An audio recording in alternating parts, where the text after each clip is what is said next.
ಅವ್ರದ್ದೇ ಆದಂಥ ಶೈಲಿಯಲ್ಲಿ ಒಂದಷ್ಟು ಪತ್ರ ಬರೆಯೋ ಮೂಲಕ ನಿನ್ನೆ ಧನಂಜಯ ಅವರು ಒಂದು ಪತ್ರ ಬರೆದು ಕೊಟ್ಟಿದ್ದರು. ತುಂಬ ಅಬ್ಬರ ಇಲ್ಲದೆ ಆಡಂಬರ ಇಲ್ಲದೆ ಇರೋ ವಿಷಯನ ನೇರವಾಗಿ ಹೇಳ್ಕೊಂಡು ಈ ಸಿನಿಮಾ ಬರ್ತಾ ಇದೆ. ಈ ಥರದೊಂದು ಕಾಲ್ಪನಿಕ ಬೆಂಗಳೂರನ್ನ ಸೃಷ್ಟಿಸಿ ಇದಕ್ಕೊಂದು ಕಥೆಯನ್ನು ಮಾಡಿರೋದು ಪೂರ್ಣಚಂದ್ರ, ಮೈಸೂರು ಹಾಗೆ ಮಾದೇವು, ಇಬ್ಬರು ಸ್ನೇಹಿತರು. ಕಾಮಿಡಿ ಮಾಡಿರೋಂಥವ್ರು, ನ್ಯೂಟ್ರಲ್ ಕ್ಯಾರೆಕ್ಟರ್ ಮಾಡಿರೋಂಥವ್ರು, ತುಂಬ ಕ್ಯಾರೆಕ್ಟರ್ಗಳು ಈ ಸಿನಿಮಾದಲ್ಲಿದೆ. ಟ್ರೈಲರು ತುಂಬ ಇಂಪ್ರೆಸಿವ್ ಆಗಿದೆ ಆ್ಯಂಡ್ ಮಸ್ತ್ ಮಜಾ ಕೊಡೋ ಥರ ಇದೆ.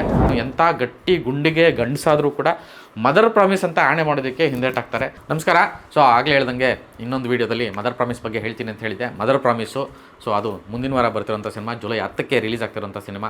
ಈಗಾಗಲೇ ಪ್ರಚಾರದ ಕೆಲಸಗಳು ಬರದಿಂದ ಸಾಗಿದೆ. ಅಂದರೆ ಈ ಸಿನಿಮಾನ ತುಂಬ ಆರಾಮಾಗಿ ಪ್ರಚಾರ ಮಾಡ್ತಿದ್ದಾರೆ ಮತ್ತು ತುಂಬ ದೊಡ್ಡದಾಗೇನು ಅಂತ ಏನು ಹೇಳಿದ್ರೆ ತುಂಬ ಆರ್ಗ್ಯಾನಿಕ್ಕಾಗಿ ಹೋಗ್ತಾ ಇದೆ. ಆ್ಯಂಡ್ ಈ ಸಿನಿಮಾ ಶುರುವಾದಾಗಿಂದ ಕೂಡ ಈ ತಂಡ ಡಾಲಿ ಪಿಕ್ಚರ್ಸ್ ನಿರ್ಮಾಣ ಮಾಡ್ತಿರೋಂಥ ಒಂದು ಸಿನಿಮಾ, ಇದನ್ನು ಮೇಲೆ ಗೊತ್ತಿರೋಂಗೆ ಆ ಡಾಲಿ ಆ್ಯಂಡ್ ಗ್ಯಾಂಗು ಆ ತಂಡ ಪ್ರತಿ ಹಂತದಲ್ಲೂ ಒಂದೊಂದು ಕಂಟೆಂಟ್ಗೂ ಒಂದೊಂದು ಬಗೆಯಲ್ಲಿ ಆ ಒಂದು ವಿಷಯನ ತಲುಪಿಸೋದಕ್ಕೆ ಪ್ರಯತ್ನ ಮಾಡ್ತಲೇ ಬರ್ತಿದೆ. ಸೊ ಅದನ್ನು ಹಂತ ಹಂತವಾಗಿ ಹೇಳ್ಕೊಂಡೇ ಬರ್ತಿದೆ. ಫೈನಲಿ 10ನೇ ತಾರೀಕು ಸಿನಿಮಾ ರಿಲೀಸ್ ಆಗ್ತಿದೆ. ಅದಕ್ಕೂ ಮೊದಲು ಬಿಟ್ಟಿರೋಂಥ ಟ್ರೈಲರು ತುಂಬ ವಿಷಯ ಹೇಳ್ತಾ ಇದೆ. ತುಂಬ ದೊಡ್ಡ ಭರವಸೆಯನ್ನು ಈ ಸಿನಿಮಾ ಕೂಡ ಹುಟ್ಟಾಕಿದೆ ಅಂತ ಹೇಳಿದರೆ ತಪ್ಪಾಗಲ್ಲ. ಸೊ ಇದರಲ್ಲಿ ತುಂಬ ವೈಬ್ಸ್ ಕಾಣಿಸ್ತಾ ಇದೆ. ಅಂದರೆ ಬಡವರಾಸ್ಕಲ್ ಸಿನಿಮಾ ಟೈಮಲ್ಲಿ Daali pictures first time production ಮತ್ತು ಧನಂಜಯ ಮಾಡಿದ್ದು ಮತ್ತು ಆ ತಂಡ ಸೇರಿಕೊಂಡು ಆ ಸಿನಿಮಾ ಮಾಡಿದ್ದು, ಅಲ್ಲಿ ಏನು ವೈಬ್ಸ್ ಕ್ರಿಯೇಟ್ ಆಗಿತ್ತು ಆ ವೈಬ್ಸು ಈ ಸಿನಿಮಾದಲ್ಲಿ ಕಾಣಿಸ್ತಾ ಇದೆ. ಹಾಗಂತ ಇವರು ಪ್ರಚಾರ ಹಂಗೆ ಮಾಡಬೇಕು ಹಿಂಗೆ ಮಾಡಬೇಕು ಅದು ಇದು ಎಲ್ಲ ರೊಟೀನೇ.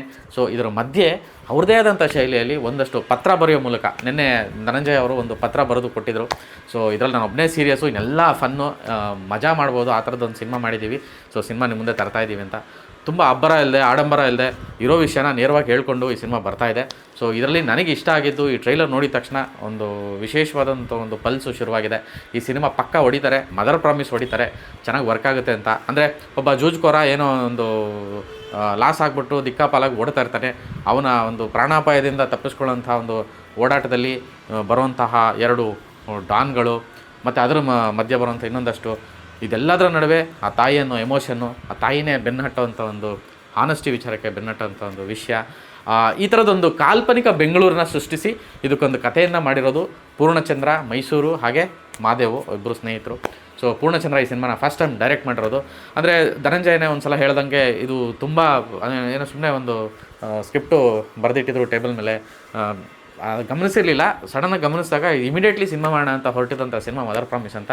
ಸೊ ಮದರ್ ಪ್ರಾಮಿಸಲ್ಲಿ ಧನಂಜಯ ಒಬ್ಬರೇ ರಾಸಿ ರೇಸಿಂಗ್ ಕಿಂಗ್, ಅವರೇ ಏನೋ ತುಂಬ ಸೀರಿಯಸ್ ಆಗಿರೋದು. ಉಳಿದಿದ್ದು ಎಲ್ಲ ಕ್ಯಾರೆಕ್ಟರ್ಗಳು ಫುಲ್ ಮಜಾ ಮಸ್ತು ಏನೋ ಫನ್ ಅಂತ ಹೇಳ್ಬೋದು. ಅಂದರೆ ಈ ರೀಸೆಂಟ್ ಟೈಮ್ಸಲ್ಲಿ ಬಂದಿರೋಂತಹ ತುಂಬ ಸಕ್ಸಸ್ಫುಲ್ ಸಿನಿಮಾಗಳಲ್ಲಿ ಕಾಮಿಡಿ ಮಾಡಿರೋಂಥವ್ರು, ನ್ಯೂಟ್ರಲ್ ಕ್ಯಾರೆಕ್ಟರ್ ಮಾಡಿರೋಂಥವ್ರು ತುಂಬ ಕ್ಯಾರೆಕ್ಟರ್ಗಳು ಈ ಸಿನಿಮಾದಲ್ಲಿದೆ. ಆ್ಯಂಡ್ ವಿಶೇಷವಾಗಿ ಡಾಲಿ ಗ್ಯಾಂಗು, ಅಂದರೆ ಈ ಸಿನಿಮಾದಲ್ಲಿ ಡಾಲಿ ಜೊತೆ ಕೆಲಸ ಮಾಡಿರೋಂಥದ್ದು ಧನಂಜಯ ಸರ್ಕಲ್ ಯಾರಿದ್ದಾರೆ, ಪೂರ್ಣ, ಮಾದೇವ್ ಆ್ಯಂಡ್ ನಾಗಭೂಷಣ, ಆಮೇಲೆ ತುಂಬ ಜನ, ಅಂದರೆ ಅದೆಲ್ಲರೂ ಸೇರಿಕೊಂಡು ಮಾಡಿರೋಂಥ ಸಿನಿಮಾ ಇದು. ಪಾತ್ರಗಳು ತುಂಬ ಇದ್ದಾವೆ. ಸೊ ಟ್ರೈಲರು ತುಂಬ ಇಂಪ್ರೆಸಿವ್ ಆಗಿದೆ ಆ್ಯಂಡ್ ಮಸ್ತ್ ಮಜಾ ಕೊಡೋ ಥರ ಇದೆ. ಒಂದು ಸೀರಿಯಸ್ ನೋಟು ಇದೆ. ಆ್ಯಂಡ್ ಆ ಒಂದು ಮದರ್ ಪ್ರಾಮಿಸ್ ಅಂದರೆ ಎಲ್ಲರಿಗೂ ಎಂಥ ಗಟ್ಟಿ ಗುಂಡಿಗೆ ಗಂಡಸಾದರೂ ಕೂಡ ಮದರ್ ಪ್ರಾಮಿಸ್ ಅಂತ ಆಣೆ ಮಾಡೋದಕ್ಕೆ ಹಿಂದೇಟಾಗ್ತಾರೆ, ಅದೆಲ್ಲ ನಿಮ್ಗೆ ಗೊತ್ತಿದೆ.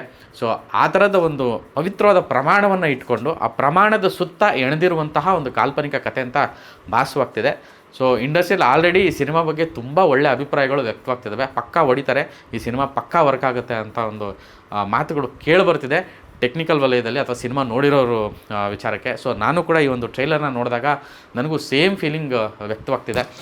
10ನೇ ತಾರೀಕು ಸಿನಿಮಾ ರಿಲೀಸ್ ಆಗ್ತಿದೆ. ಅದರ ಮುಂಚೆ ಒಂದಷ್ಟು ವಿಷಯಗಳನ್ನು ಈ ಸಿನಿಮಾ ಬಗ್ಗೆ ನಿಮ್ಮ ಮುಂದೆ ಇಡುವಂತಹ ಪ್ರಯತ್ನ ನಾನು ನಿರಂತರವಾಗಿ ಮಾಡ್ತೀನಿ ಕನ್ನಡ ಪಿಕ್ಚರ್ ಮೂಲಕ. ಸೊ ಮದರ್ ಪ್ರಾಮಿಸ್ 10ನೇ ತಾರೀಕು ಬರ್ತಾ ಇದೆ. ನೀವು ಇನ್ನೂ ಟ್ರೈಲರ್ ನೋಡಿಲ್ಲ ಅಂದರೆ ಇನ್ನೊಂದು ಸಲ ನೋಡಿ 10ನೇ ತಾರೀಕಿಗೆ ಟಿಕೆಟ್ ಬುಕ್ ಮಾಡ್ಕೊಳ್ಳಿ. ನಮಸ್ಕಾರ.